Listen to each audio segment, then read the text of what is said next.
ఆంధ్రప్రదేశ్ ముఖ్యమంత్రి నారా చంద్రబాబు నాయుడు దేశంలో పేదరిక నిర్మూలనకు నడుం కట్టారు.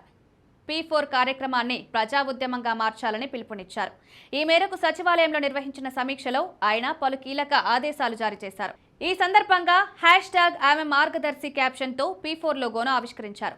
P4 కార్యక్రమాన్ని ప్రపంచవ్యాప్తంగా తెలుగు ప్రజలు మద్దతిచ్చేలా చేయాలని ముఖ్యమంత్రి వెల్లడించారు. కార్పొరేట్ సంస్థలను కూడా ఈ ప్రయత్నంలో భాగస్వాములు చేయాలని దిశానిర్దేశం చేశారు. బంగారు కుటుంబాల సాధికారతే కూటమి ప్రభుత్వ ప్రధాన లక్ష్యమని, రాష్ట్ర ప్రజలందరూ ఈ మహత్తర యజ్ఞంలో మమేకం కావాలని చంద్రబాబు కోరారు.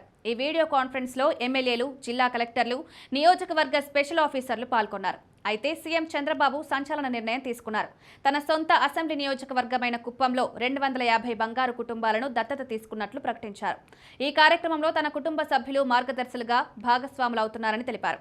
రాష్ట్రంలో పేదరిక నిర్మూలన కోసం ప్రతి ఒక్కరూ ముందుకు రావాలని పిలుపునిచ్చారు. ఈ సందర్భంగా సీఎం మాట్లాడుతూ, రాష్ట్రంలోని ప్రతి పేద కుటుంబం సాధికారత సాధించడం కూటమి ప్రభుత్వ ప్రధాన లక్ష్యమన్నారు. గ్రామాన్ని యూనిట్గా తీసుకుని ఆ ప్రాంతానికి చెందిన ఎన్ఆర్ఐలు, పారిశ్రామికవేత్తలు, స్థానిక బంగారు కుటుంబాలను దత్తత తీసుకునేలా సమన్వయం చేయాలని జిల్లా కలెక్టర్లను ఆదేశించారు.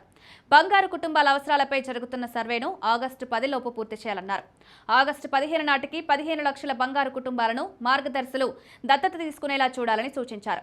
కాగా ఇప్పటి వరకు రాష్ట్ర వ్యాప్తంగా 5,74,811 బంగారు కుటుంబాలను దత్తత తీసుకోగా 57,503 మంది మార్గదర్శులుగా నమోదయ్యారని అధికారులు స్పష్టం చేశారు.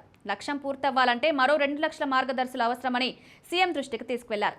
పల్నాడు జిల్లాలో అత్యధిక బంగారు కుటుంబాల దత్తత జరగగా విశాఖపట్నం జిల్లా చివరలో ఉందని పేర్కొన్నారు. దత్తత కుటుంబాలకు ఆటోమేటెడ్ మెసేజ్ల ద్వారా సమాచారం అందిస్తున్నామని తెలిపారు. P4 కార్యక్రమాన్ని సామాజిక మాధ్యమాలు, డిజిటల్ ప్లాట్ఫామ్ల ద్వారా విస్తృతంగా ప్రచారం చేయడానికి ప్రత్యేక ప్రమోషన్ చర్యలు చేపట్టనున్నట్లు చెప్పారు.